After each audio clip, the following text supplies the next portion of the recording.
Breeze Nation, what is good? It is your boy Pat the Designer back at it again. Appreciate you guys for tuning in and rocking with us. As always, man, hit that like button, subscribe to the page. We do talk Chicago sports daily on this channel. It's the only channel talking Chicago sports, how Chicago talks. So make sure that you get in tune with us, man. Appreciate you guys for showing so much love as always on today's show. We gotta talk about putting it on paper. We've talked about this Bears team. We've broken down this Bears team. We've gone over it a million times. Now it's time to put it on paper. My 2022-2023 season predictions for the Chicago Bears. We're also going to listen in on some of the press conferences, break down what they're saying over there. And then also, want to get into a little bit of the Deshaun Watson conversation, kind of what's happening there. And then Brittany Griner potentially being sentenced to 9 years in prison. Want to have a little bit of a conversation about that. A lot of things to get to today, man. Got to jump into it. Appreciate you guys for bearing with me. Had some technical difficulties early on with this mug, man. Getting the show set up and stuff like that. Sometimes Restream don't work, because we ain't going to speak on that. But, hey, we're here. The show is happening. Appreciate you guys for bearing with me yesterday as well, dog. I was struggling out here with the so yesterday, right, I went to the dentist, which I haven't been to the dentist in a while. It was one of those things, right? Like, as an adult, nobody made me go, so I just didn't go. So I went to the dentist yesterday. They numbed my mouth up. I'm coming home talking crazy. Can't figure out how words work anymore. Had to record content through that. I was out here Kanye West in it yesterday. So I appreciate you guys for bearing with me missing yesterday. There was no way I was going to be able to do a 2-hour show though. All of that. Let's get it cracking though, man. Let's get into this, right? Because I want to give my final season predictions. Now, here's the thing, right? I also want to throw this caveat in there because I know how a lot of people are with this stuff, right? Like, season predictions is way too early. It's all this. A lot of things can change in an NFL season. I understand that. It is okay. I am going to give my prediction based off the things that I've seen, based off where I think this team is at, and based off how I think this team is going to prove true throughout the season. That does not mean that things can't change. That does not mean that I won't be wrong. I just don't care. Let's get into this though, man. Let's break this down. And as you guys can see, man, we got the poll up in the chat. So vote on the poll. Let me know kind of where you guys think the Bears will finish out. We're going to do this together. Let's go through it, right? Week 1, let's jump straight into this schedule breakdown. Week 1 versus the San Francisco 49ers. We now know that we're facing Trey Lance. I think that's a big difference maker for the Chicago Bears going into this. And here's the thing, right? The Bears last season, even with the up and down schedule that they had, we're still a top team in sacks. What does that mean for this early game? So they were top 6, I believe, in sacks in the NFL last season. What does that mean for this early game? You got a young quarterback who's getting his first opportunity at the Apple, right? And who's going to be trying to move around and get away and do all these things and try to stay poised and understand. But he's still a young quarterback in Trey Lance. Hitting young quarterbacks usually ends up causing those guys to kind of struggle a little bit. So for me, right, the 49ers week 1 is a very big way for this Bears team to get off the ball quickly. And you heard Matt Eberflus talking about yesterday, right? I believe it was with NFL Network, that the defense is ahead of the offense. And at this point in the year, the defense is often ahead of the offense. So for me, I'm starting this thing off. The fact that Trey Lance is in there makes this tough. But for me, I'm switching my before prediction now that I've kind of broken down what this team is. I'm going to start this thing off with the Bears starting the season with a dub. We're starting the season off with a dub. Now, here's the thing. I don't think it's a high-scoring dub. I don't think it's a dub where the Bears are out here dominating, because I do believe that the Chicago Bears are going up against one of the best defenses in the NFL.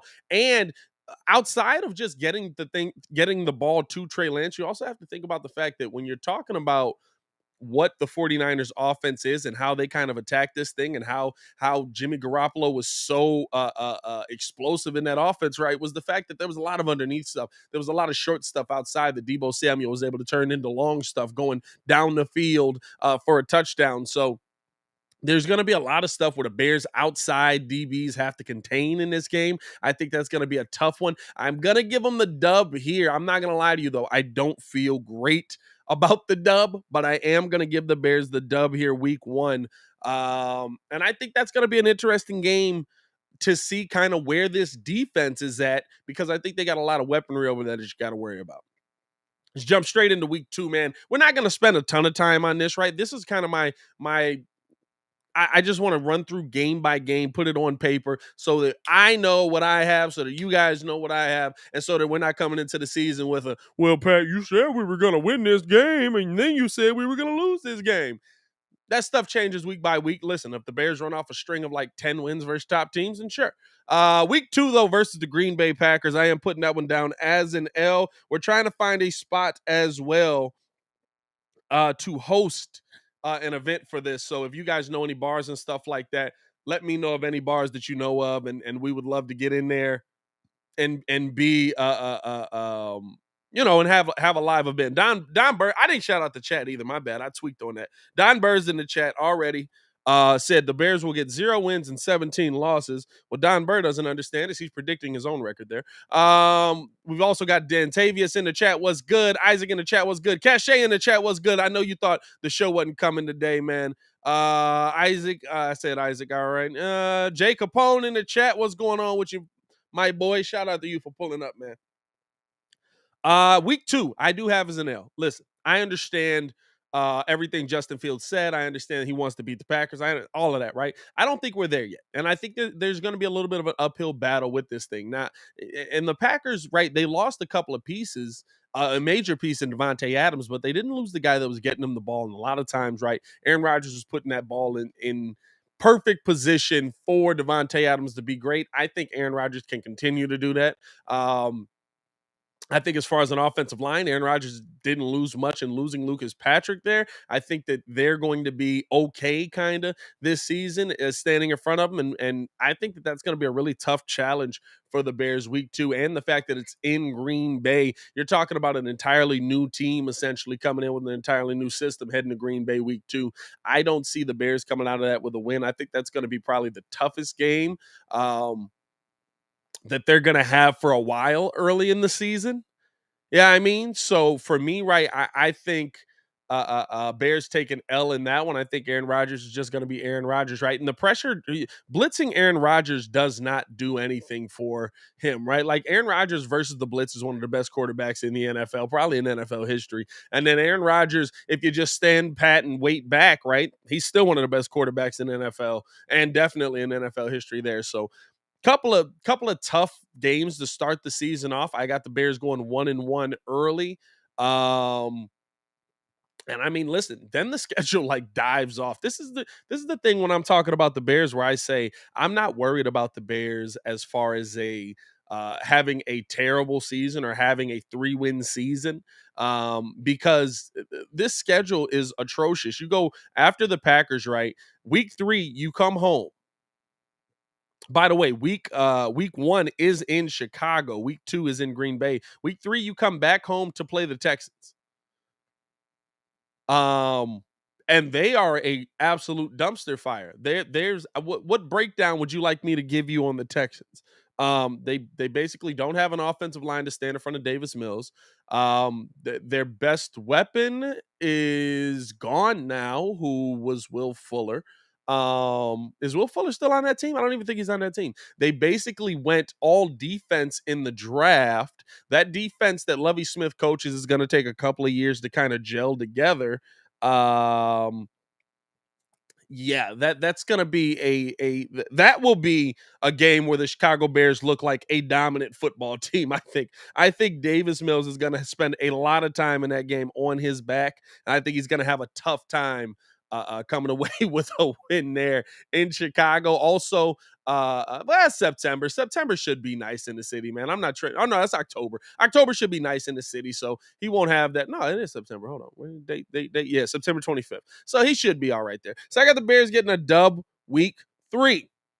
That puts the Bears at 2-1 right here. That's not a bad start to your season. And guess what? They go out to New York to play the New York Football Giants in week 4. And I'm not going to lie to you there. I think the same thing applies that I just said to the Bills or to the Texans. Now, what I will say that's a little bit different about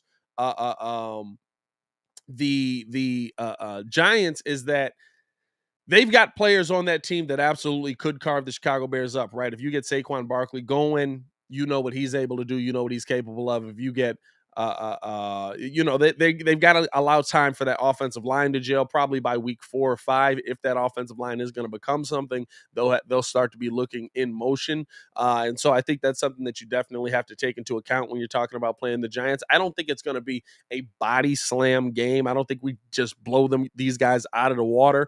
But I do think that there's something to be said for the Bears getting a win versus the Texans, having 2 wins going into that. Justin Fields building up a little bit of confidence. That Giants defense does not scare me in the slightest. I don't care what rookies you went out there and got. I think that Justin Fields could beat that. And I just listen. They're in the same spot we are.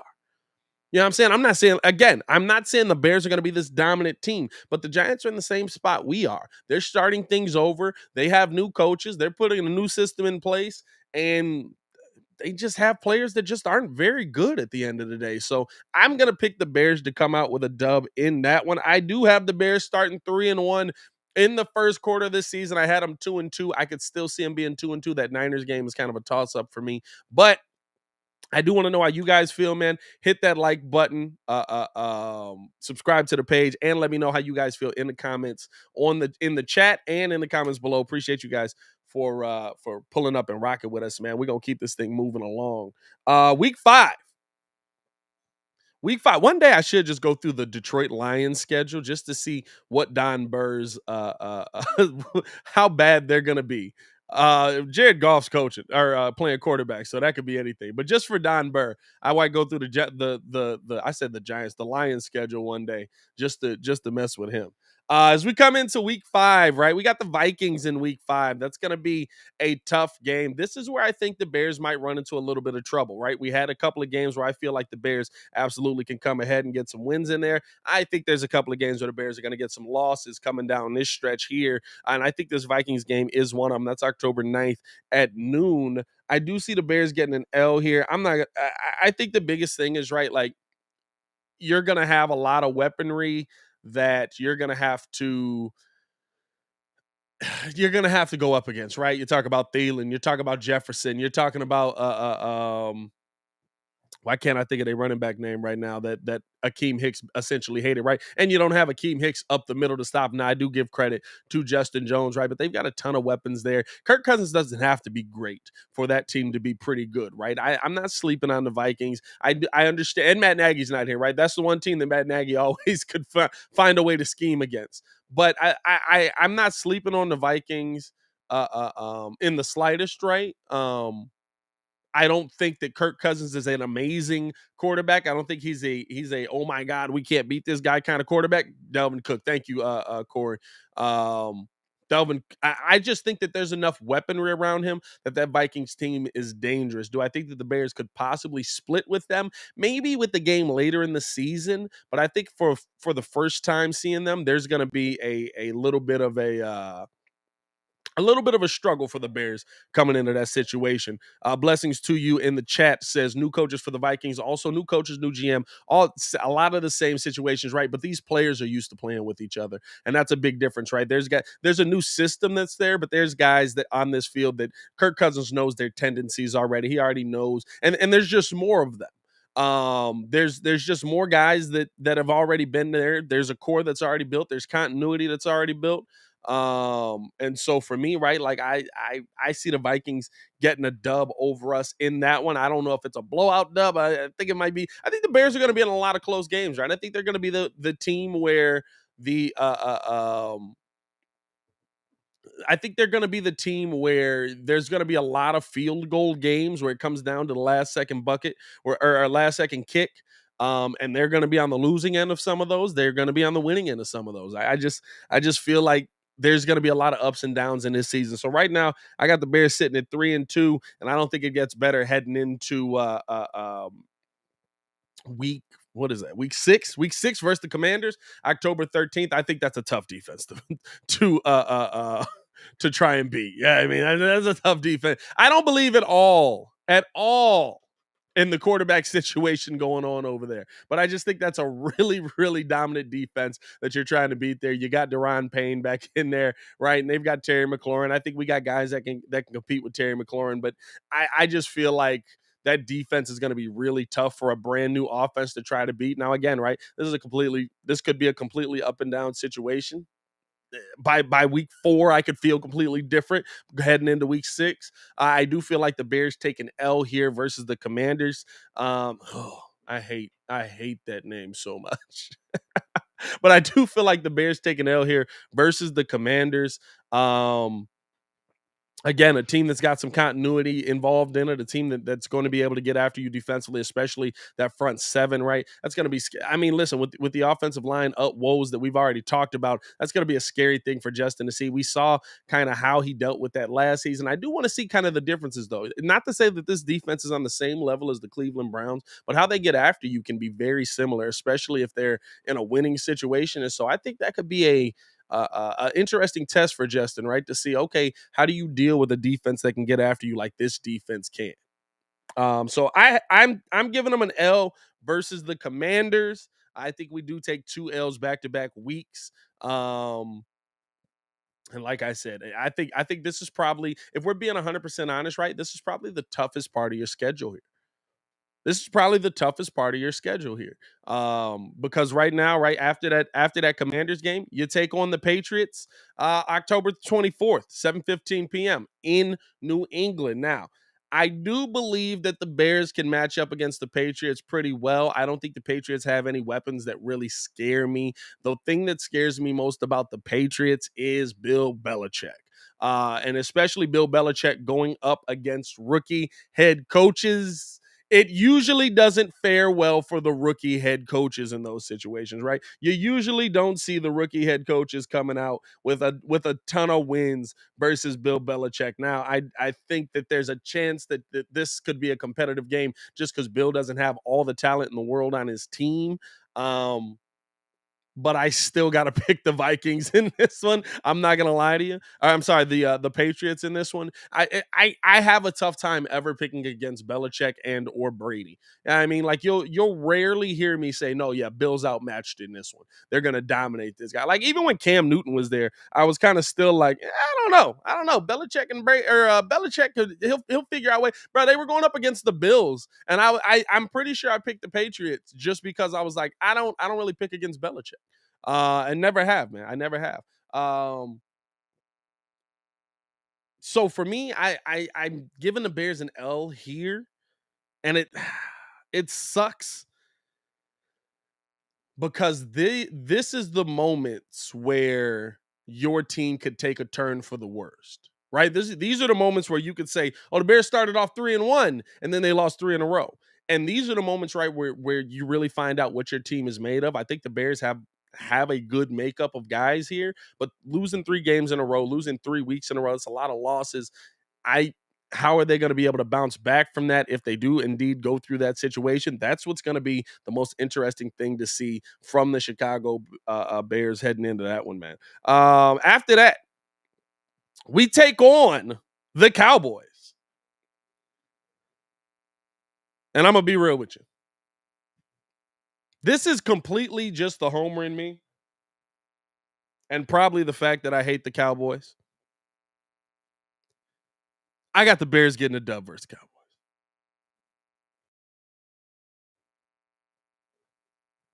Now, the reasoning behind it is because the Cowboys seem to always, now this is in Dallas, but the Cowboys seem to always find a way to make games that they should absolutely dominate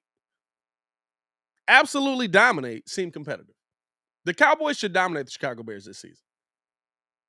The Cowboys should blow the Bears out this season.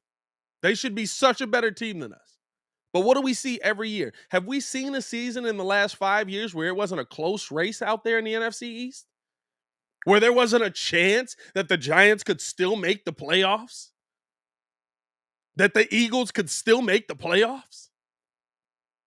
Right? So I'm not saying that we're going to be leaps and bounds better than this Cowboys team. I'm not even saying that we're better than this Cowboys team. The Cowboys should beat us. On paper, they should do everything to destroy us. We should lose by 40. But then it's the Cowboys.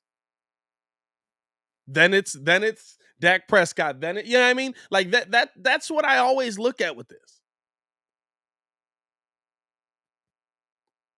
Like there are teams that should just be better on paper 100% of the time. That was the Bears the last 2 years. On paper, the Bears should have been a much better team. But I'll tell you this. That might be me picking with my heart. I'm going Bears dub over the Cowboys, right? That puts the Bears at 3-4 on the season to that point. Appreciate you guys for tuning in, man. 52 in here. Hit that like button. Let's get these likes up in this time, man. Hold on. Let me hit you with the also, man, if you guys want to talk with us outside of football, Don Burr, you definitely should join in, man. Just to troll in the Discord and just to get, I mean, you'd get eviscerated over there, but like it's fun anyway.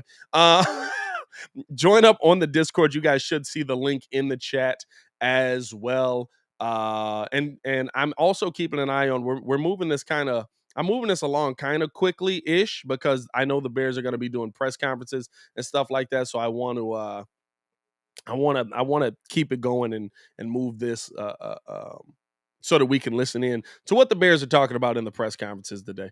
Hopefully we don't get some more special teams guys. I feel you on your statements, man. Hey, I appreciate you, McSeason. Hey, bro, listen, I'm not saying that the Bears are this leaps and bounds better team than the Cowboys, but I have no belief in the Cowboys. I feel the same way about the Dolphins. Dolphins are putting a lot on Tua's back.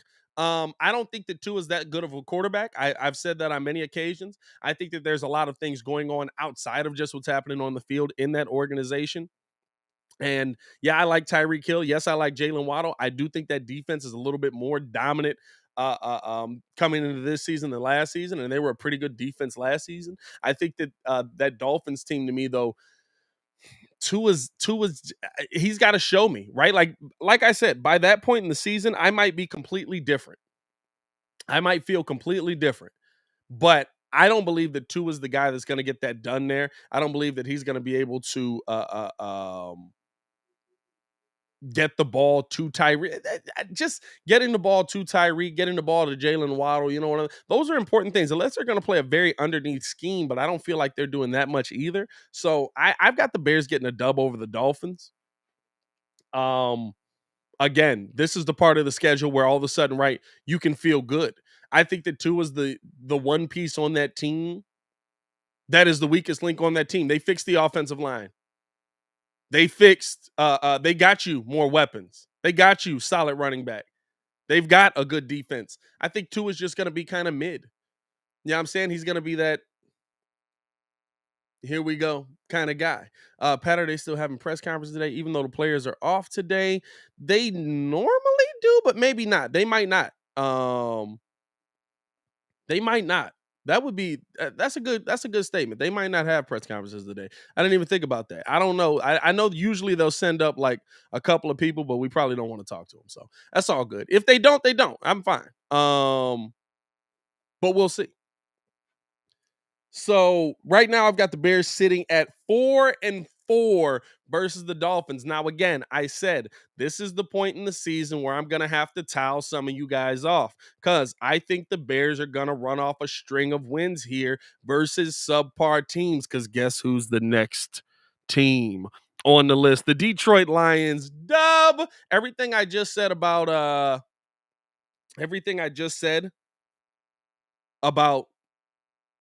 the Miami Dolphins, I feel the same way about the Lions.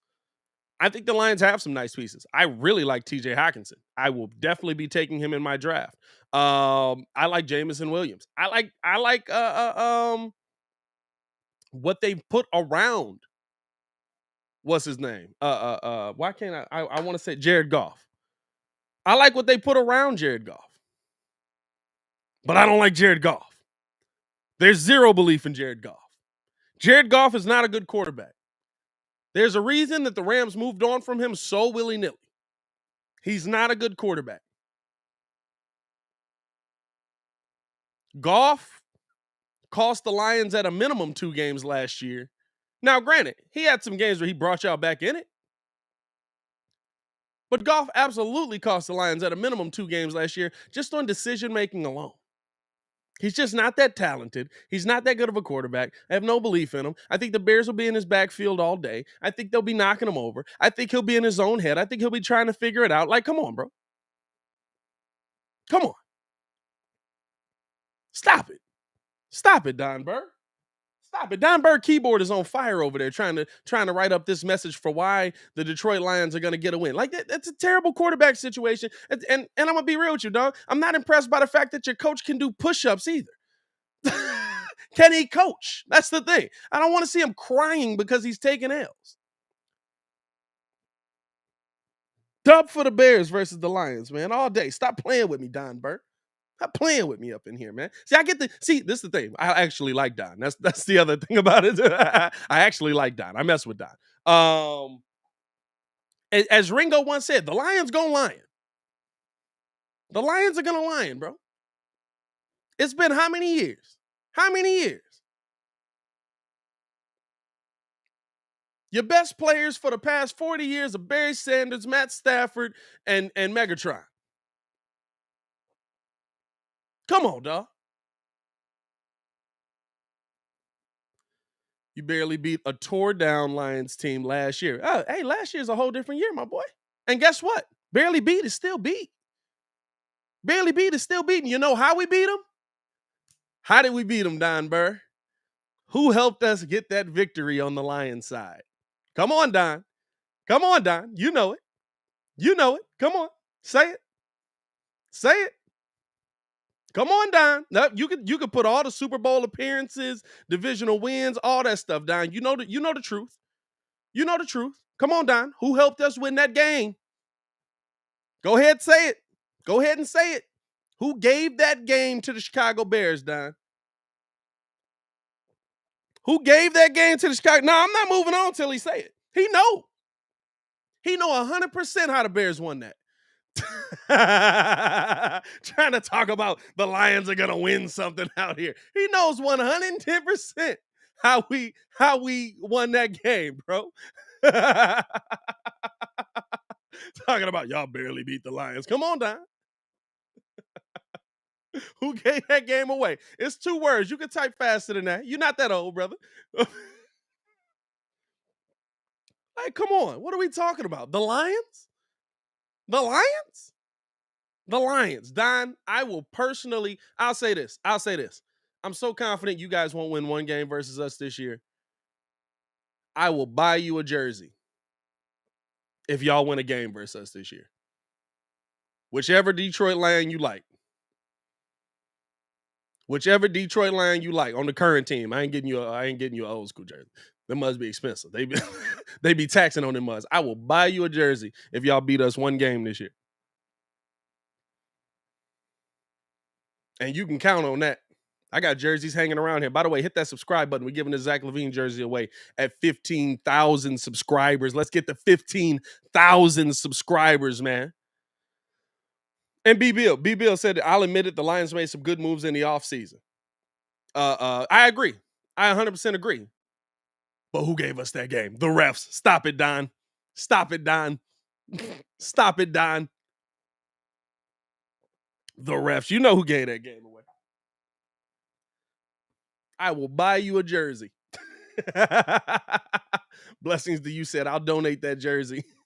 I'll donate to that jersey. Yeah, 100%. 100%. Yeah, no. You'll never, I always got free smoke for Detroit. Even if I'm wrong, I always got free smoke for Detroit. I like the Dons here because I like the Detroit battle, man. I got to cut this out of the clip when I do all this, man. I didn't went in on Detroit for 20 minutes on this one. Oh, man. Yes, I am that confident, bro. Did I write that win down? That's it. Them. Hold on. Where else I say we get a win? Did I say? Oh, yeah. Okay. All right. Dub versus Lions. Easy. The Falcons. That's another team that is completely in flux.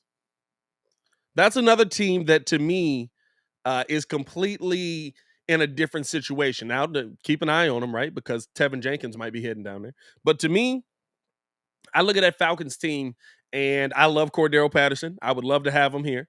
But if I'm looking at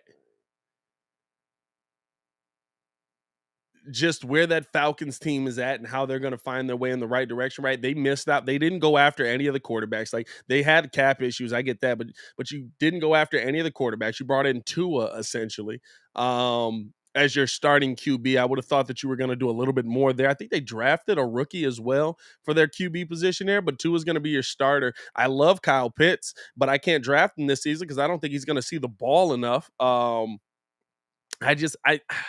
that's such a tough situation for me. No Calvin Ridley down there. There's going to be a lot of flux in that. That's a bad team. That's a bad team. Like, listen, I don't think the Chicago Bears are a great team,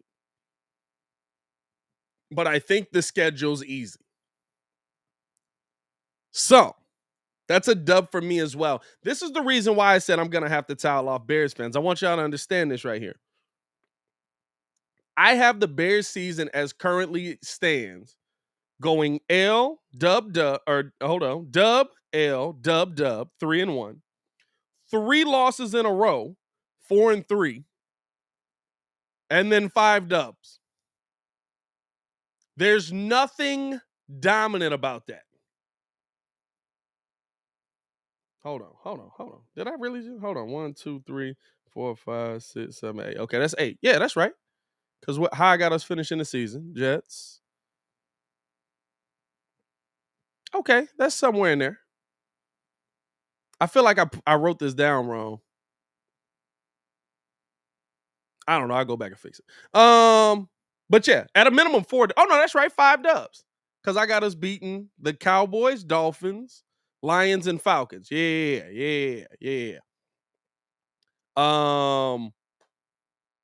Cowboys, Vikings, Lions, Falcons. It's just not a good. It's just not a good schedule. Oh no, the Jets is the last one I got us beating. That's where 5 came in. The Jets is on there as well. It's just not a good schedule to me. It's not a good schedule to me. I don't think that the Bears are going up against competitive teams. I think they're going up against teams that are in the same situation as them. As I look at it, I don't feel like this is a strong and I'm not going to be fooled by it. I'm not going to be fooled by it. I'm not going to be fooled by year 1 of the Bears winning a bunch of games versus meaningless teams. I'm not. These are meaningless teams. None of these teams matter. If we beat the Cowboys, that's a good win.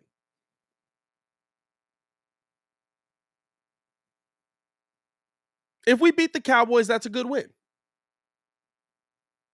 But outside of that, do you feel good if we beat the Dolphins, the Lions, the Falcons, or the Jets? I don't. I feel like they're teams you're supposed to beat.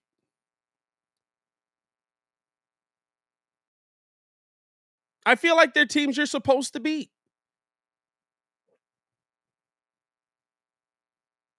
You're a bad team and they're a bad team.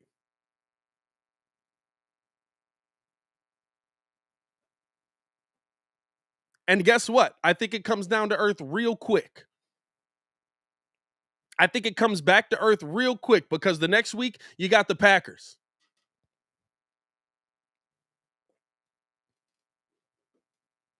And the Packers aren't a good team. I'm sorry, are a good team. All those other guys, right? We're going to feel good. We're going to feel great. And then we got the Packers, who have a great defense, who have an all-time quarterback.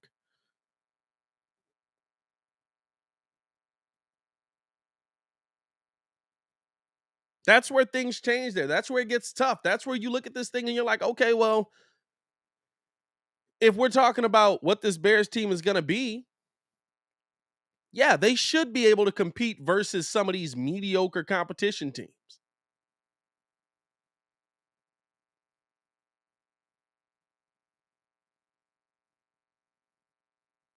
But then here come the Packers. And that's where another L for me comes in. And that's where another L for me comes in. I think we're just not going to match up very well with them. I don't think there's much we can do against Aaron. I don't think there's much that I think beating that defense will be tough. They're one of the few tough defenses we play this season. They're one of the few. I mean, we only play 4 tough defenses this season. And so I see the Bears coming out with an L out of the Packers. I think that's going to be. I think it'll be a closer game. I'll say that.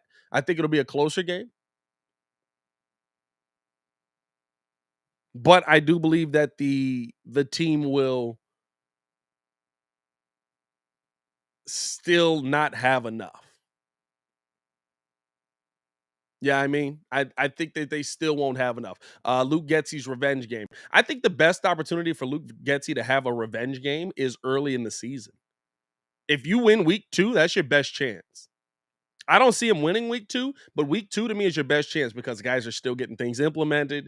I mean, Aaron Rodgers will still be getting used to not having Devontae Adams there, right? Like, that's your best chance to me. If you don't get that, I don't see you getting this one. If you don't get that, I don't see you getting this one. I just don't. So right now, what I got the Bears sitting at? 1, 2, 3, 4, 5, 6, 7, 8 wins, and 1, 2, 3, 4, 5 losses. And then this is where the season takes a turn. Got the Eagles coming to town December 18th. Philly's used to the cold. Philly's used to the winter. I think that that's going to be a uphill battle for the Chicago Bears. I think they're in a situation that the Bears are in as well, but that's also a playoff tested team. That's a team that got into the playoffs last year. That's a team that I think is going to take a step forward. I think Jalen Hurts takes a step forward. I like their offensive weapons on that team. I like their offensive line, and I like what the Eagles can bring.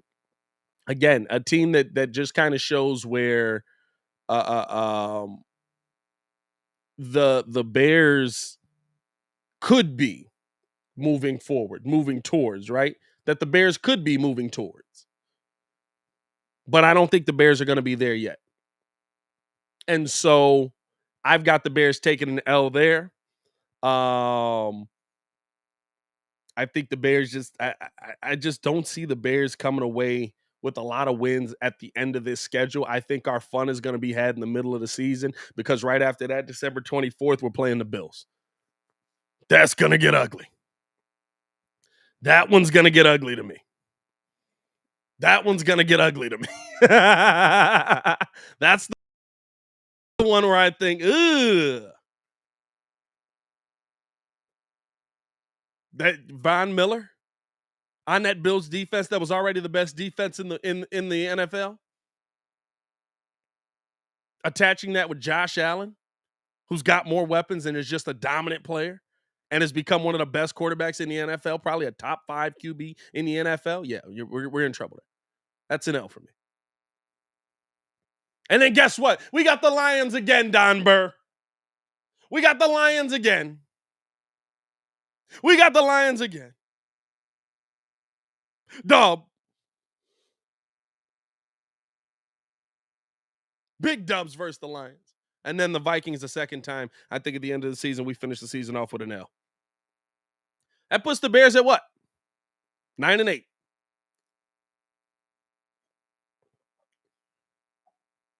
That puts this Bears team at 9-8. I think that they'll be, as I've sat down and kind of just gone through a lot of the teams and a lot of the issues that teams have had and stuff like that, and a lot of the growth that a lot of these teams have had, I think that's an okay season for us. I think that still has us finishing probably in 3rd place, just because I think the Lions are a dumpster fire. And I mean that's not better. It's not great. It's better for us, right? It's moving in the right direction. You feel better about the team, but I still think the Vikings will be better. I still think the Packers will be better. I think they'll be the class of the division. Still puts us in 3rd place. And it doesn't have me feeling, oh my God, great about this team. Now, what I will say is I think Justin Fields has some nice games in there. I think it's absolutely moving in the right direction for the Bears, especially year 1. I think the fact that you'll probably be playing 2 3rd place schedules 2 years in a row will definitely benefit the Bears heading into year 2 of this system with Matt Eberflus, but I don't expect a lot. And I'll tell you what, this is the NFL. I can see this going 2 wins one way, 2 wins the other way. I can see the Bears being 7-10. I can see the Bears finding a way to be. Man, I don't know about 11. I'm gonna stick with what I said. I can see them being 9-8,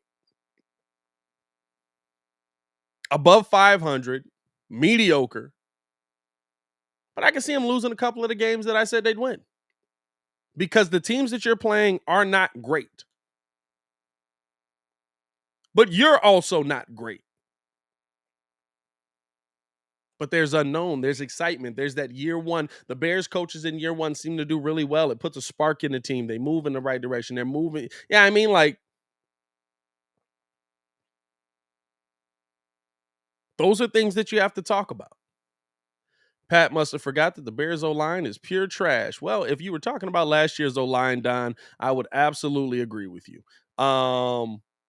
But you've got a lot of low penalty guys on this offensive line this season. You got a lot of guys that aren't going to make mental mistakes. You do have a rookie in Braxton Jones at the left tackle position, which is going to be an interesting thing. I don't want a rookie at that left tackle position, but as you look at the rest of that O-line, I don't know how you can say they're trash, seeing as how you brought in 2 pieces that were really good pieces in other places, right? You had Riley Reef, who's been he's had an up and down career, but he's been a solid right guard in his career. You've also got a right tackle in his career, I should say. You've also got Michael Schofield added to this offensive line, who only allowed 1 sack last year. And you've got Luke Getsy, who is coming in at your starting center spot, or not Luke Getsy, I'm sorry, Lucas Patrick, who's coming in at your starting center spot and is going to be a really good starting center for the Chicago Bears, because he was a really good starting center for the who am I for the Packers. Yeah, I mean, like, I don't mind the debate, but let's be real. Like, I don't think this offensive line is as bad once they gel as we think they are. Now, I don't know about Doug Kramer's offensive line drills. I will say that. I think that's going to be interesting. But I mean, let's just be real about it, right? Like, if we're gonna say, like, the things on the Bears that are bad, there's some things that are definitely bad. But I can't say coming into the season that I feel as bad about this O-line as I did heading into last season with Jermaine Ifedi and Jason Peters. You know what I mean? Like, Jermaine Ifedi and Jason Peters. Like, I don't feel good about that. That the human turnstile. M-Man says this team goes 9-8. I will be ecstatic. We're absolutely going 6-11. Well, we'll see. Yeah, I mean, we'll see. And here's the thing, right? Like, not 9-8's not impressive either. Y'all understand that, right? Starting guard on Green Bay. My bad, Brian. Good call. He started his center some too over there, though. He was they starting center for a couple of games because they lost what's his name. They lost a lot of people on that offensive line, honestly. Or maybe he just slid over. Maybe he started a guard and just ended up sliding over to center mid-game or something like that. But anyway, no, I mean, I just there's a lot on this team that I look at and I say, listen, I don't expect this team to be great. 9-8's not great versus this. Did you guys hear the teams that I said we could lose to? Like, there's good teams on here, but like, if the Bears say and understand this, right? I could be wrong. Say the Bears lose to the 49ers week 1. We start off 0-2. Okay, we start off 0-2. 2 games versus the Texans and Giants. Giants are in the same situation as us, and they got a star on their team in Saquon Barkley. They could definitely beat us. I think the Commanders' defense is a lot tougher. But the Commanders could be a dub. Like, all of these games could switch, right? I'm not saying that the Chicago Bears are going to be this dominant force in the NFL. I'm not saying the Chicago Bears are going to be this this killer team in the NFL. What I'm saying is that most of the teams on this list are also mediocre. How many above 500 teams do you think we play this season? Like, honestly, 49ers might finish above 500. Packers will. Patriots might. Cowboys might. Cowboys probably will. Cowboys will. I'll give them that. And the Bills and the Eagles? The Bills and the Eagles? Those are the above 500 teams.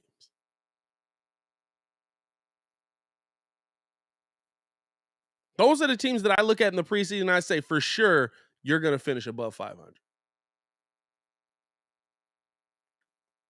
Don't take me saying that the Bears go 9-8 this season. First off, don't take it as an expert saying it. This is just my prediction based on what I've seen from these teams. But don't take me saying that the Bears go 9-8 as me saying I feel great about this Bears team moving forward and that our future is so bright. It's not. That's not what I'm saying. What I'm saying is that all the teams on this list also suck. On this schedule also suck. Maybe the Dolphins don't. We'll see. If Tua proves me wrong, Tua proves me wrong. But like, me saying the Bears go 9-8.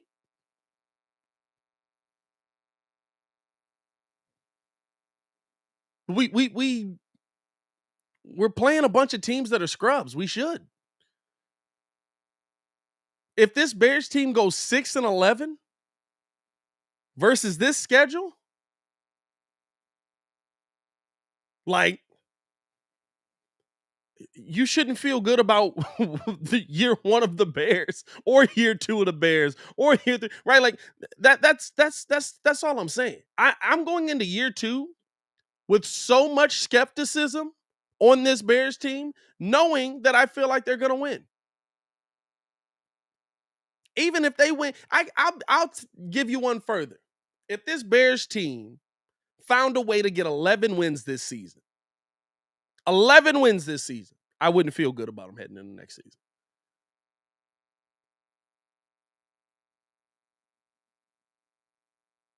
That's how bad this schedule is.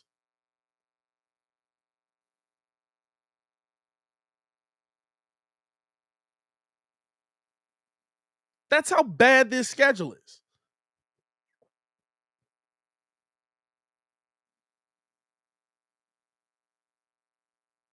It's not like I'm telling you guys that the Bears are going to the Super Bowl.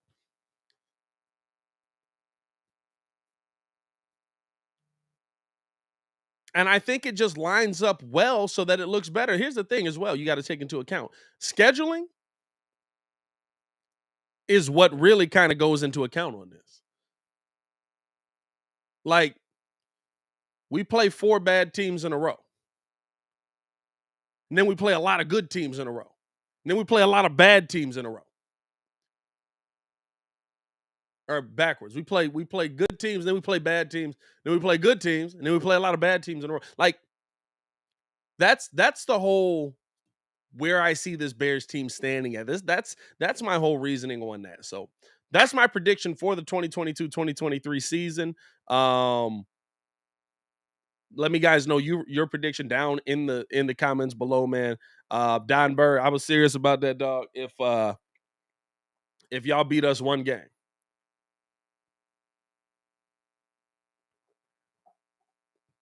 I'll get you that jersey. Whichever one you want. Who you want? He said size large or extra large for my Detroit jersey. Swift, please don't order it from China. No, I got you. I get you a Fanatics Swift jersey if y'all beat us one game. For sure. Because here's one thing I know. Here's one thing I know. Blessing said he'll put it in on it. Here's one thing I know. Y'all are trash. And y'all are gonna be trash.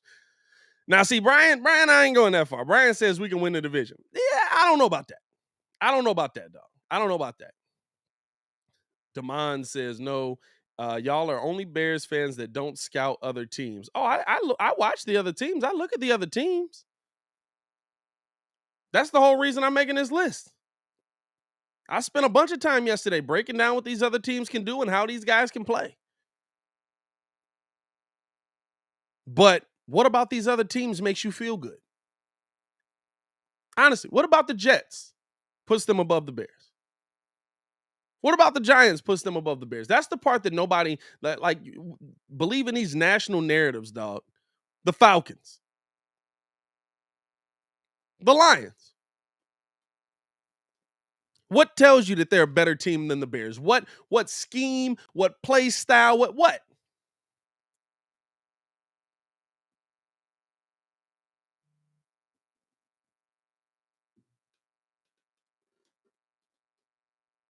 You know what I mean? That's what I'm looking at. The national media has decided that the Bears are going to be the ones that they attack all season and try and piss them off and all that, blah, blah, blah.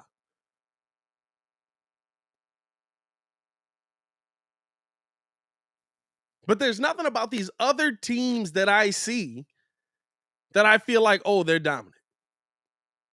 Don Burr, the roster alone. Okay.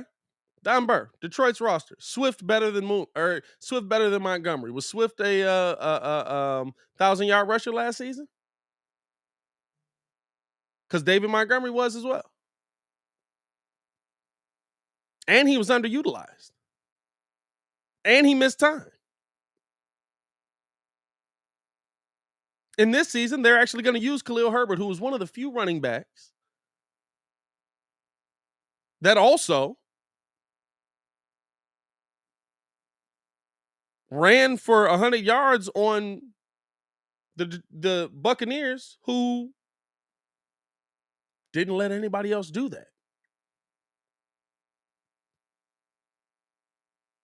Darnell Mooney, 1,000-yard receiver. You got one of those?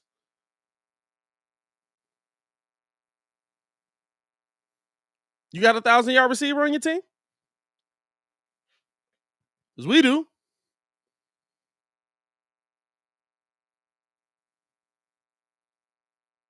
And he was in a terrible scheme. He was getting underutilized.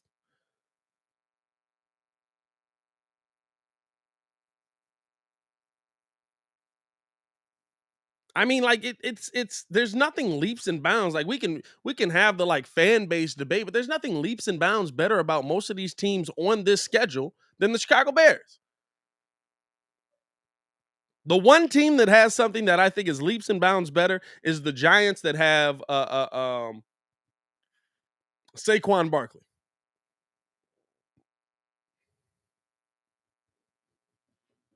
The Giants with Saquon Barkley is the one thing that's leaps and bounds better than anything the Bears can put on the field.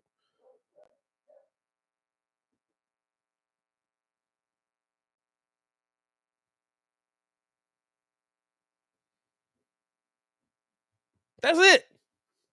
That's the only team out of all of these teams that has a player that is leaps and bounds better than what the Chicago Bears can put on the field. Maybe Mac Jones takes a step for the Patriots. Maybe.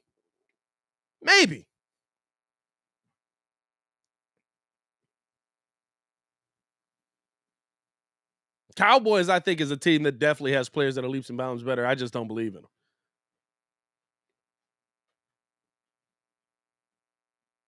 But the Falcons, the Jets, I'm not like it's so funny. Pat, didn't the Bears lose to the Bucks 38-3 last season? Did we? We might have. Bears, Buccaneers. Yep, 38-3. Sure did.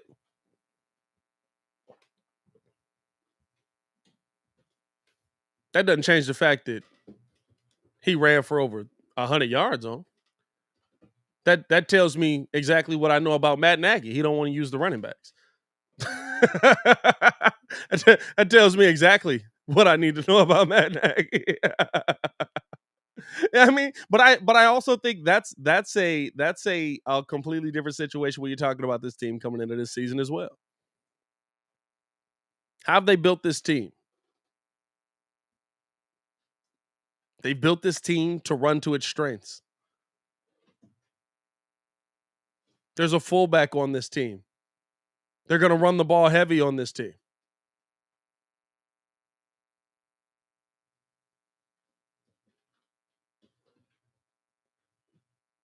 I don't expect to see Justin Fields with a 4,000-yard season this year. If he gets to 3,500 yards, I'll clap it up. Honestly.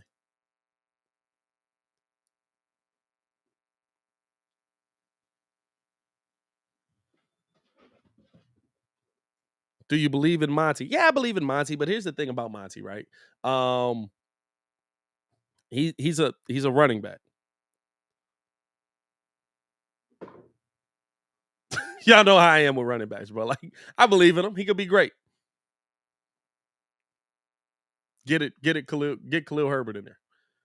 Don Burr, how can you run the ball behind probably the worst offensive line in football? And see, Don, that's how I know you're not actually looking at what the Bears do. Because if you were watching what the Chicago Bears did, and if you were watching when the Bears ran the football last season, even with how putrid that offensive line was, you would know that they actually ranked out as one of the better offensive lines with run blocking. Like, I get the Detroit versus Chicago. I'm fine with that. I'm with it. Listen, it's free smoke. I think y'all got better, though. Like, I can make an honest assessment. I do think y'all got better. I just still think y'all trash. I think your quarterback's terrible. That's really all it is.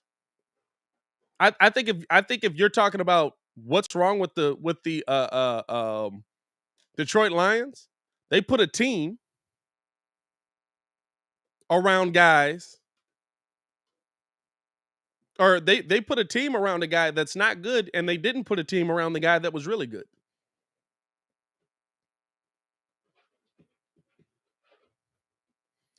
Pat, this O-line is a joke. My O-line is top 5. Yours is bottom 5. Yeah, but we were talking about run blocking specifically.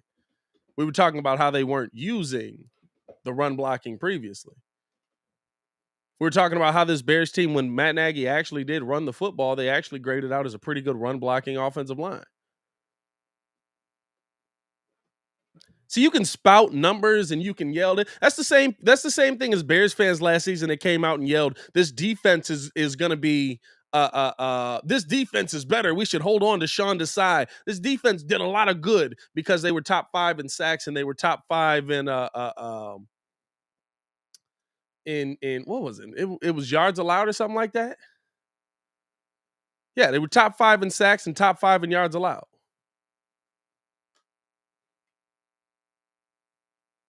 They were bottom 5 in touchdowns allowed. They were bottom 5 in points allowed. They were bottom 5 in red zone defense. But the numbers say that they were, yeah, but that's not what it is. That doesn't help you win a game. Again, I'll say this until the cows come home. I'm not saying this Bears team is going to be crazy this season. I'm saying that Coach Flus is going to work to their strengths. He's not going to have Justin dropping back 40 times to throw the football. You know why? Because he understands there may be some limitations there in a new system.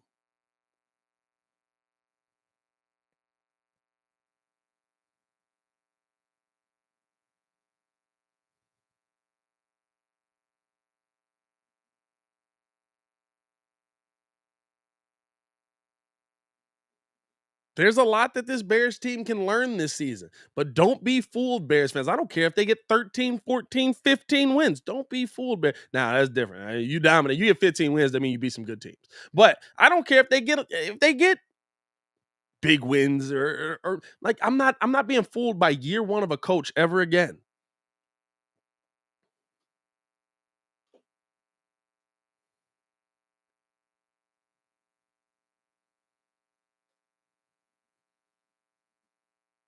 You know what I mean? We've seen year one of a coach. We've seen year one of a coach multiple times. What happens when you go into year 2 of that coach and the schedule gets tougher?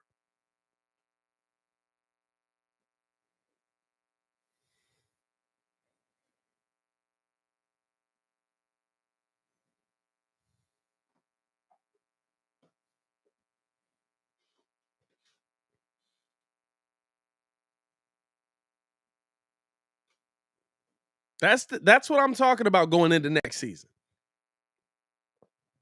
Appreciate you guys for tuning in, man. Appreciate you guys for showing love. How many we got in here? We got 73 people in here, 27 likes, man. Y'all not rocking with your boy? Hit that like button, man. Hit that like button. What's going on here? What's happening here? If you guys haven't done so, man, join up in the Discord. We have these conversations all the time. This is what we do. We talk football. We talk basketball. We talk baseball. We got Hayes over there, man. We got P Kid in the chat. Y'all know it's good conversation there.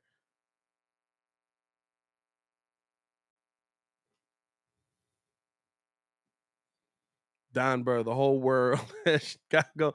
Hey, hey, Don, I wouldn't be talking with the toilet over there. Here's the thing. If we're talking about Chicago platforms or the rest of the world saying that we're going to pick number one, you mean the rest of the world that also said that the Bengals were going to be a worse team because they didn't pick offensive linemen last year? That the Bengals were going to lose more games because they didn't have offensive linemen last year?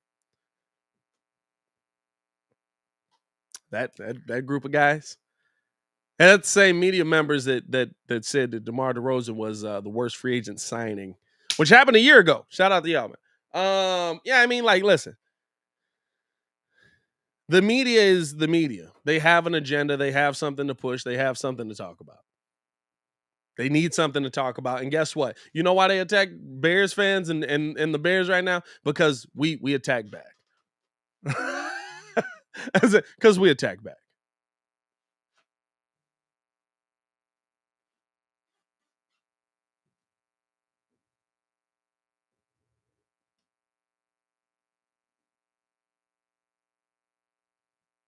So as long as we beat them, we have. Yeah, I'm checking the comments. Appreciate y'all for tuning in and showing love, man. Let's keep it pushing along, man. We got a lot to talk about here. Don just mad because I picked against his Lions twice. Hey, Don, for real though, stick around, brother.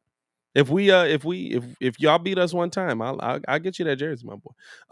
Let's keep it going, man. Appreciate y'all for tuning in and showing love. Did want to get to a couple of other topics today, just kind of round out the show.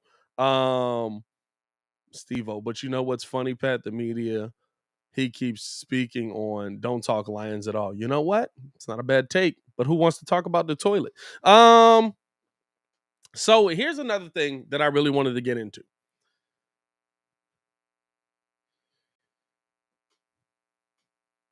Deshaun Watson, essentially, the NFL can't get out of its way, bro. The NFL can't get out of its way. The NFL can't get out of its way. The NFL takes the time to come up with a system that has an independent arbiter, that has no bias to the situation, that has no bias to what's happening around the NFL, that has no bias to Deshaun Watson playing on the field. She comes down and she levies a penalty of 6 games. The NFL's not happy with that. The NFL wants an indefinite ban on Deshaun Watson. And so they're now going to basically ignore everything that the independent arbiter just did for what, 5 weeks, 4 weeks, something like that. And Roger Goodell is going to make the final decision.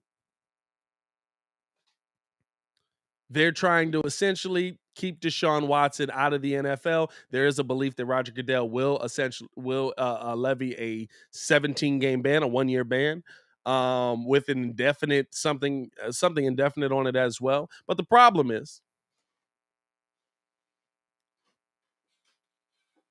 that Deshaun Watson can then immediately sue the NFL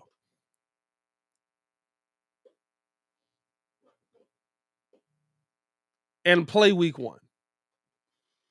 So now, even if he wins or even if he loses, you could be talking about Deshaun Watson playing the full season. This is going to be something that's going to take months. And if he wins, he loses no time. Now, the legal situations aside, all the other stuff aside,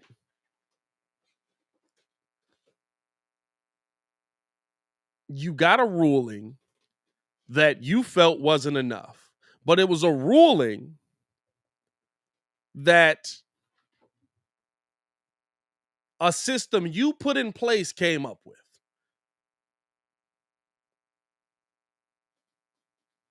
And now, instead of just going with that because you feel like there's going to be this crazy amount of backlash when he comes back, which is going to happen anyway, that there's going to be like, what difference do you think it makes, right? Like 6 games versus a year. Yeah, the Browns get him for 11 games this year and maybe a playoff run. What difference do you think it's going to die down next season if he comes back and plays? Do you think it's going to be different next season if he comes back and plays? Do you think that all of a sudden people are going to be like, oh, God, all these horrible things that you said Deshaun Watson did just went away if he comes back and plays? Right? Like, nothing about what the NFL is doing in this situation makes no sense. I'll tell you this, right? When I look at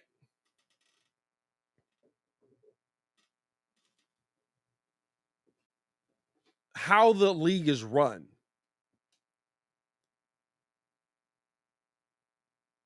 the game of football is just so great because even with it being so moronically led, it's still one of the best sports. There is NFL football on tonight.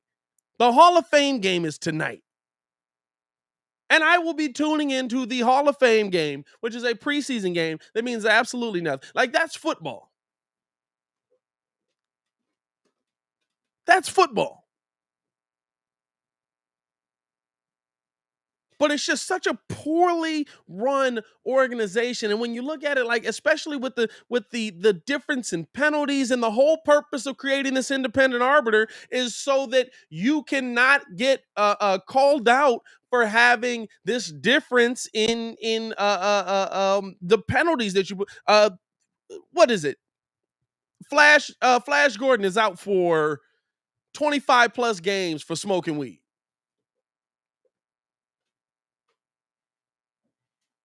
But Calvin Ridley's out a year for gambling.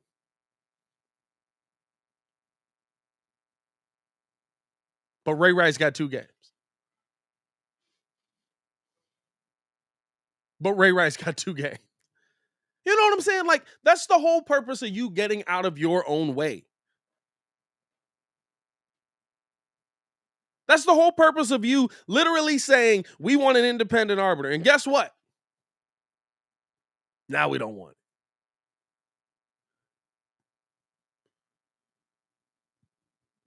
Now we don't want to follow that ruling. Now we don't want to go down that path. Now we don't want to work with the independent arbiter. Now it makes no sense. And I'll be honest with you, right? The fact that you could have a judge going through an entire case and the judge is sitting there and says, this is my ruling on this. This is the evidence that I found. This is what I found to be true. Independent, right? Independent, has no attachment to the NFL, no attachment to the Browns, no attachment to the Texans, nothing. Independent, 6 games.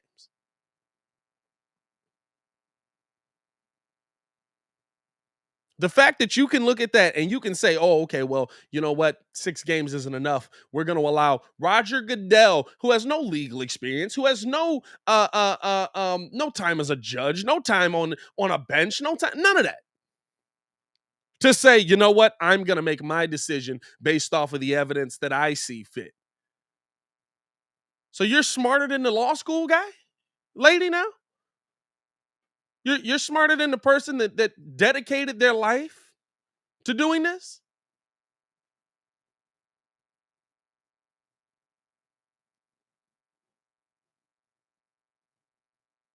You're the end all be all. You understand? We have to do what's best for the NFL. You want to know, sadly enough, what's best for the NFL? Deshaun Watson on the field.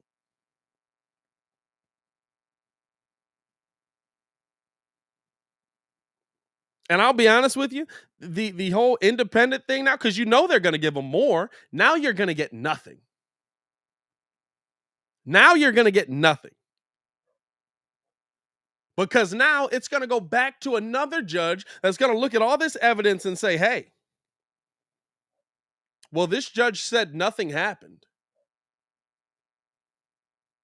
And you believe that something happened. Or this judge said there wasn't enough evidence. You believe there was. I'm looking at the same evidence that she's looking at. And there doesn't appear to be enough evidence. So then Deshaun Watson's going to get what? No games. And when he sues the NFL, he can still play this season. he can still play game 1 versus what? The Rams, Browns, Rams, I think it is. He'll be on the field. So now, if you're trying to hide this stigma of we don't want him on the field, we don't want him to be a part of this the organization. We don't want none of that, right? Now he's going to be a part of it. This season, beginning of the season, heading into the playoffs. Because this is going to take months to finish. Probably longer than the NFL season is. This is not going to be something short.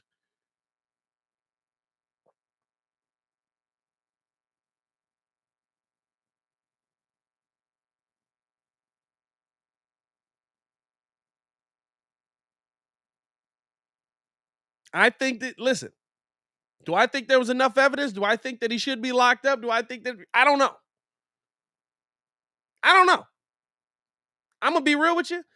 I didn't follow the case enough to really pay attention, to really have a real opinion on it. The only thing that I saw was, guess what? He seems like a creep. Seems like a weird dude. Seems like a dude I wouldn't want around my family. And the one thing that needs to be said here is, even though there are payoffs, Deshaun has maintained that he's innocent. And guess what? Based on what the judge said, multiple judges have now said, I don't think that either of them has said he's guilty.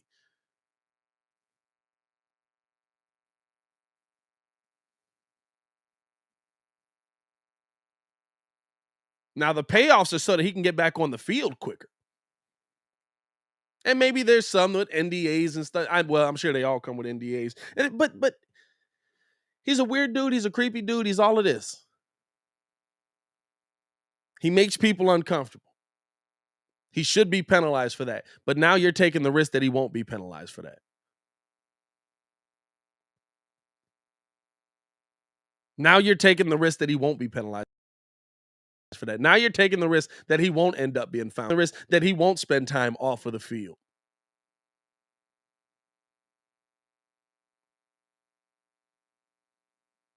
It needs to be more.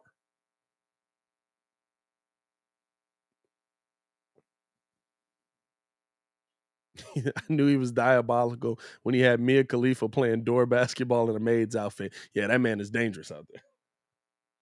That's a different level of guy right there.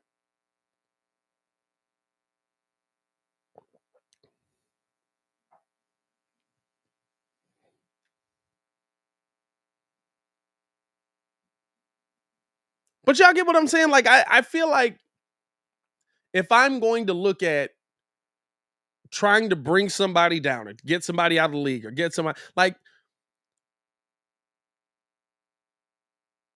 if I go to this independent arbiter, which is in the system that I set up, that was agreed upon by the CBA, that all of these things, right? And they come up with a decision and you undermine that decision, now we know the system doesn't work. Because guess what? Now, everybody knows that it's just going to go to you. It's going to be your decision at the end of the day. Now you know what you did? You added an extra step. Remember before on situations like this, right? It just went straight to Roger Goodell. If that was going to be the case, then why add in the extra step? Because now guess what? It's going to go to Roger Goodell.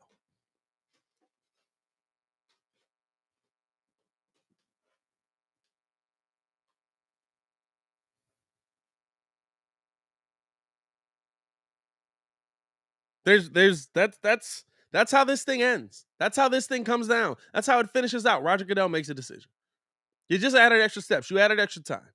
You kept him out of training camp for a little while. That's all you did. You kept him out of training camp for a little while.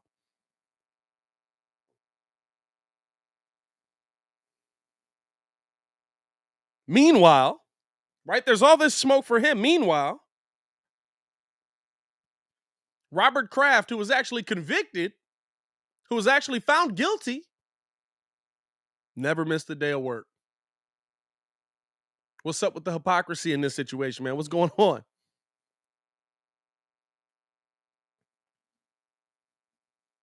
See that's the owner, player. And I get it, right? Owners got more money, got more power, absolutely. But where was Roger Goodell in that situation, right? You want to get into a war with them over deflating footballs, but in that situation, where was Roger Goodell? Where was that independent arbiter? Where was the judge? Where were all those guys when he pleaded guilty? When he was found guilty, the owner of a team.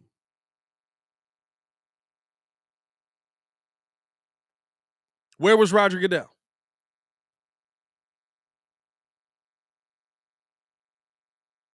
Because my God, don't let them tape football games. Don't let them tape another team's practice.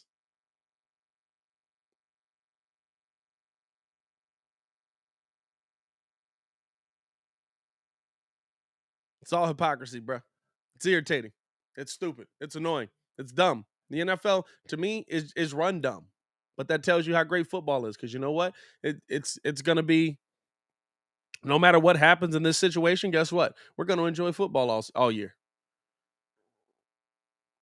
Yeah, I mean, no matter what happens with this situation, we're gonna watch football all year. No matter what. All these high horse people that have come out since Deshaun has been, I'm never gonna forget. I'll never do him. Shut up. You're gonna be sitting there watching them games right with us. Crybaby. Don't forget Jerry Jones. Hey, bro, all of them. All of them. Hypocrisy. And I'm not saying what any of them do is right. But a decision was made on Deshaun Watson. And because you don't feel it's the right one, now we've got to go into a whole new situation with this. A decision was made.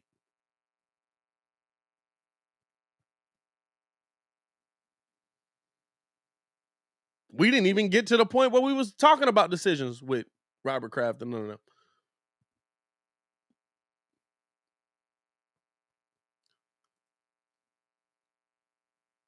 So that's kind of my Deshaun take for the day, man. I ain't gonna lie, mad irritating to me, man. Mad irritating. And didn't want to finish it out. Appreciate you guys for tuning in and listening to me, man. These are just my ravings at this point. You know what I'm saying? We talked about the Bears schedule in the first hour of the show. Check that out if you guys didn't listen to that. I got the Bears going 9-8, finishing off the season. So I'm sure that'll spark some outrage and people saying that I'm an idiot, and then there'll be some people that'll saying, "Oh, this guy gets it." And that's okay. I live like that. And then just breaking down the Deshaun Watson situation. Keep raising my cable. I'm all radio, huh? Pretty sure Jerry still owns that big house in Mississippi somewhere. Relax. Hey man, want to finish this off with talking about it. This has been a serious podcast after the football talk, wasn't it? Finish this off with talking about where I believe the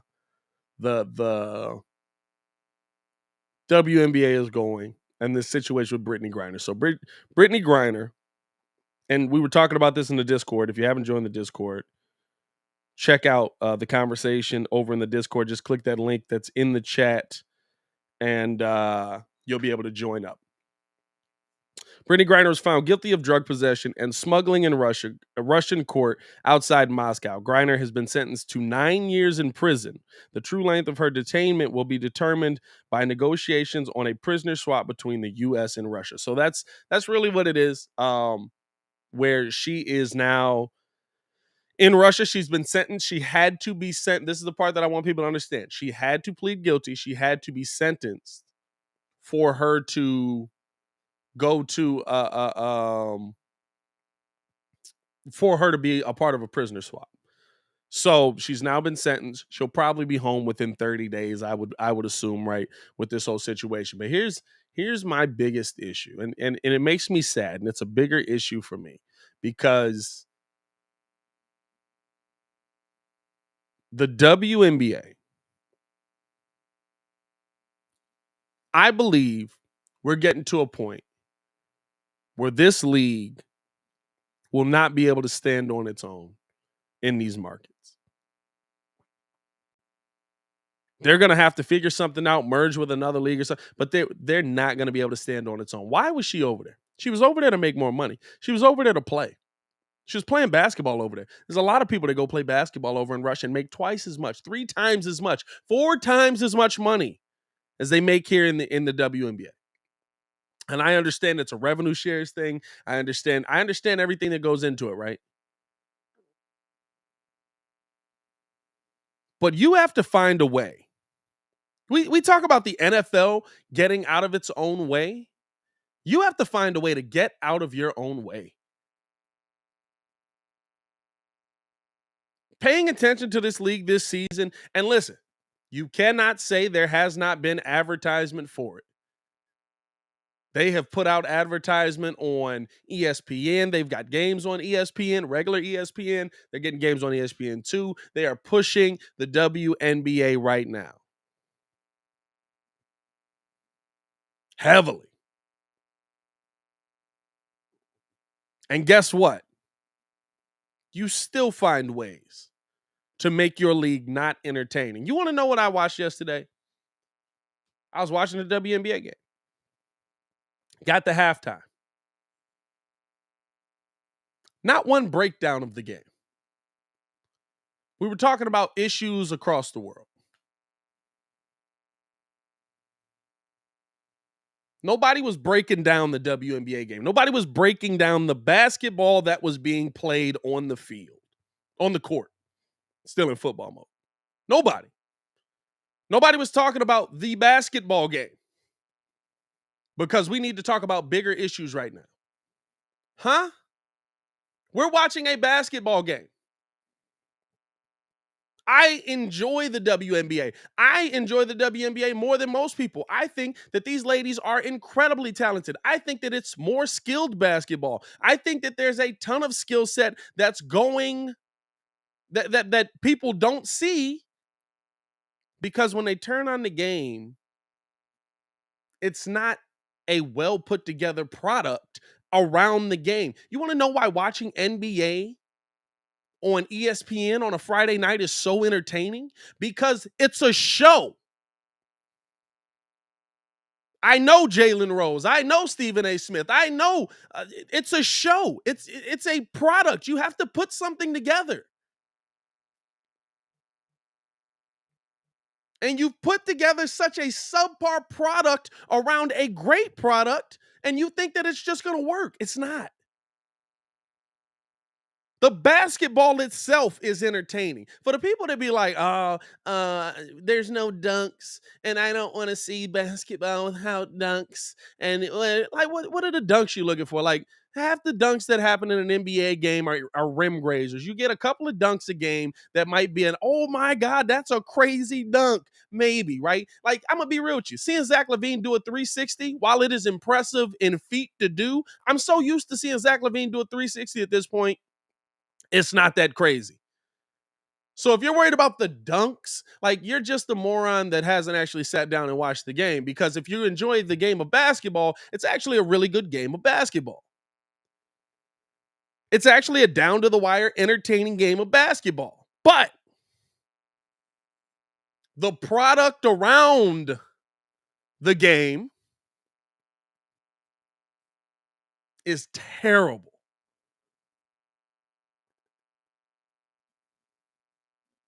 The pregame shows at times, the halftime shows, the post games, that all matters. You want to know what the best part of some of this NBA stuff is? It's 4 dudes sitting around that's supposed to be breaking down a game that are just having a good time. How much basketball analysis have you seen get broken down on NBA on TNT? It's just an entertaining game. It's just fun. It's them having a good time. It's four guys that we all know sitting together. You're telling me you can't put together a panel that has four WNBA players that everybody really enjoys? Or three? And somebody that can run it? Like, how do you it sports in itself is entertaining.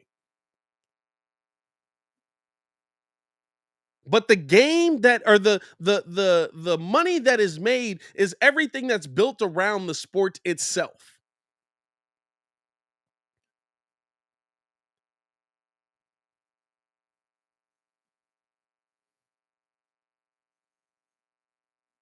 Everything.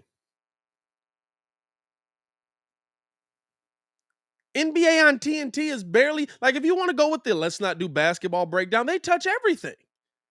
They touch on social issues. They touch on the game. They touch on being funny and just having a good time. They touch on what's going on in the world at times. If there's something major that has happened, I mean, dog. I've had some of like, when you look at great moments in time, just Ernie Johnson breaking down different things that have happened around the world. Those are great moments in sports talk. It's all of that goes into making a great product.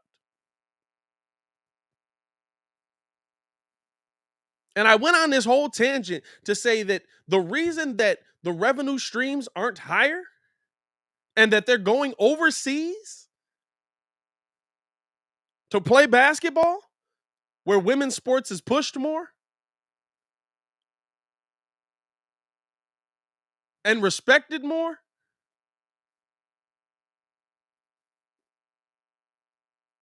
is because you can't get the product right in a country that is built around media. Be honest with me. Be honest with me. Everybody in here. I don't know how many people stuck around. We have a WNBA conversation right now. Probably not many. How many in here? 60 people in here. Tana in the chat. What's good, my boy?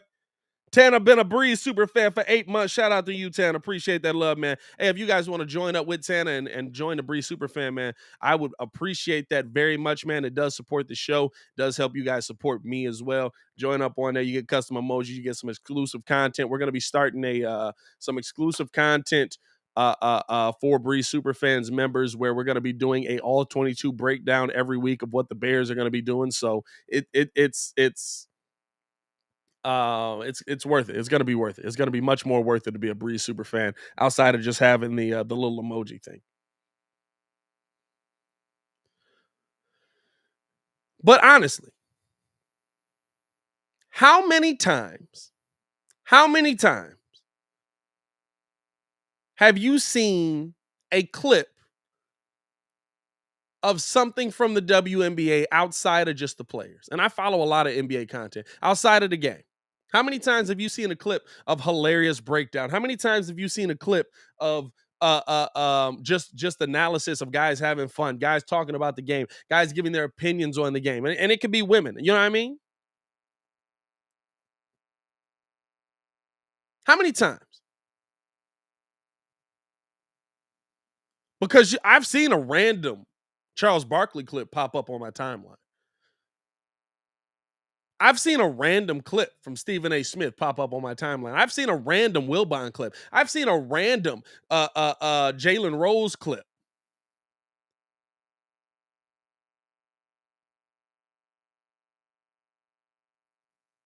If I didn't watch the games, I wouldn't even know half the people that are covering the WNBA.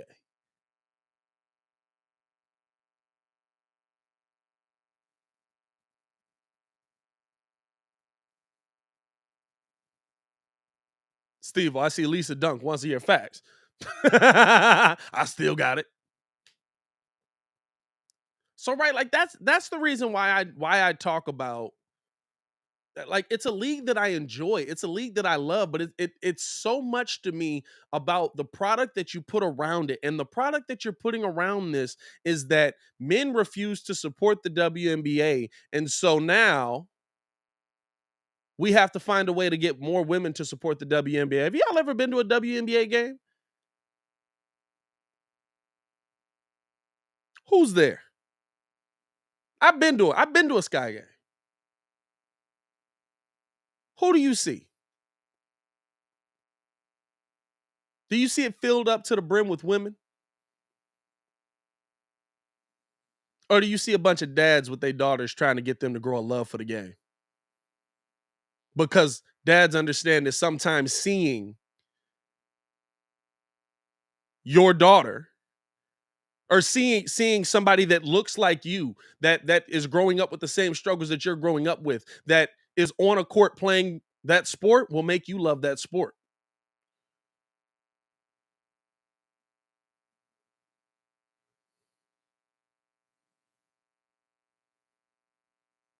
And cachet with this comment here.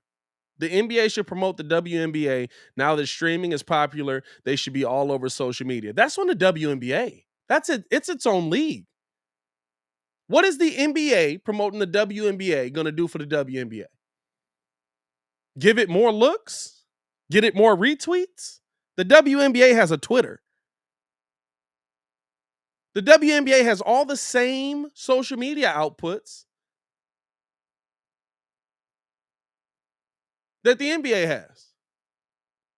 The WNBA has money. It's not as much, but I'll tell you what, you can do a lot of promotion with $1 million. It doesn't even have to be TV promotion. $1 million in social media promotion goes a long way.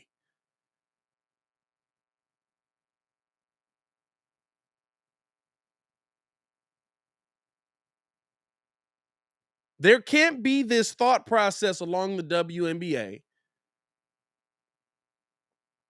that we're not building it up enough. Because the play on the court is great. So why can't you find a way to make your shows more entertaining? And these are shows. Yes, there's a game that's being played, but you have to put shows around it. And that's why there's not as much revenue. That's why you see ladies go overseas. That's why you see them making twice as much money overseas. You can't figure out how to get your game popular here. And that's a problem. And I have a problem with that.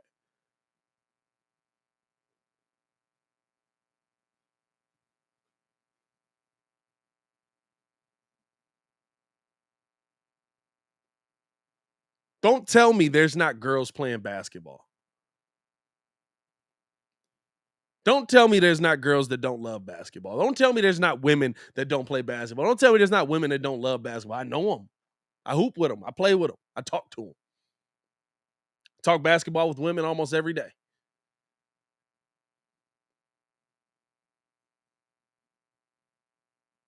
And there's some of them that don't enjoy watching the WNBA, that don't tune in to the Chicago Sky.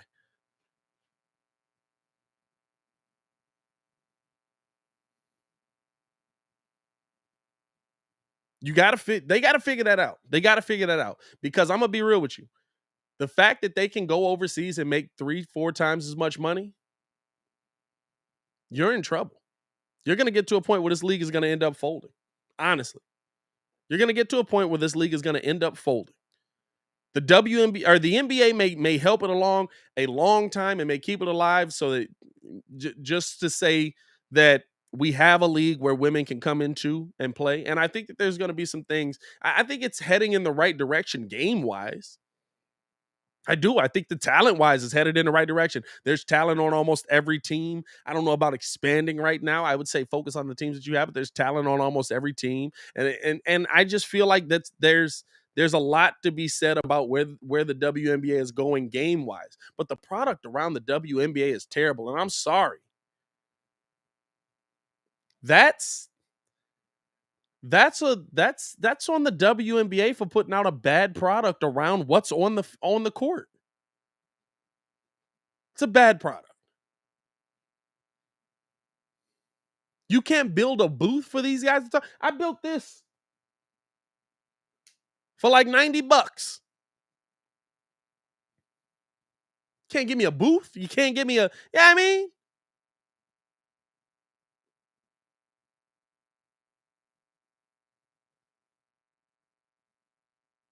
Cache says, Pat, I don't have Twitter. I don't see anything about the WNBA on YouTube. I just found a separate channel from a CHGO podcast. I agree. There's not enough YouTubers covering it. But you know what? The product where the reason the YouTubers aren't covering it is because there's not enough people that are going to YouTube to look for that. There are WNBA highlight clips that have less videos that have less views on their videos than I do.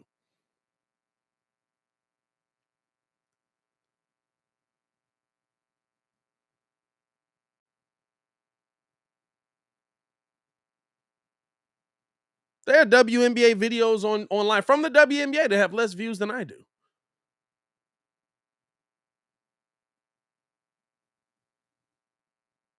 On a channel where, or on a platform where I can pay to advertise my product to people.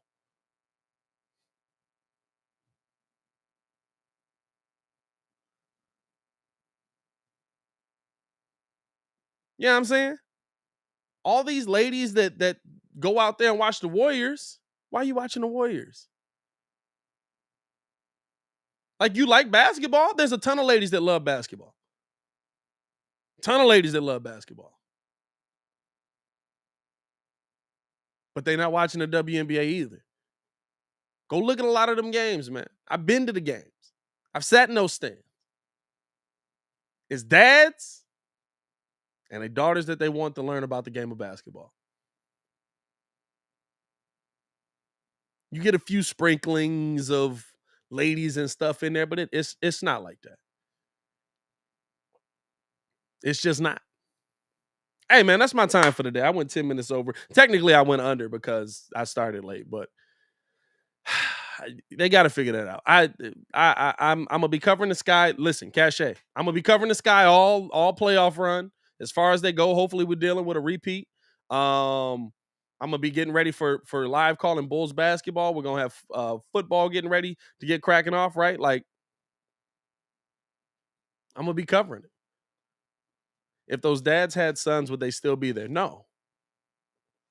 Because I want my son to go to watch the NBA games. Like, I'm gonna take my daughter to that because my son's gonna look at it and be like, "Oh, why are we here?" Right? Like, it's about identifying yourself with the sport. It's about figuring yourself out with the sport, right? Like, I'm taking my daughter there because I want her to be able to identify her. She can't identify with Stephen Curry. How's my daughter going to identify with Zach LaVine? How's my daughter going to identify with DeMar DeRozan? She might enjoy watching them. But if I'm putting you in front of if I'm putting an audience in front of you, I want it to be the audience that enjoys you. And my daughter's going to enjoy the WNBA more than my son would. If I had a son. I have a daughter.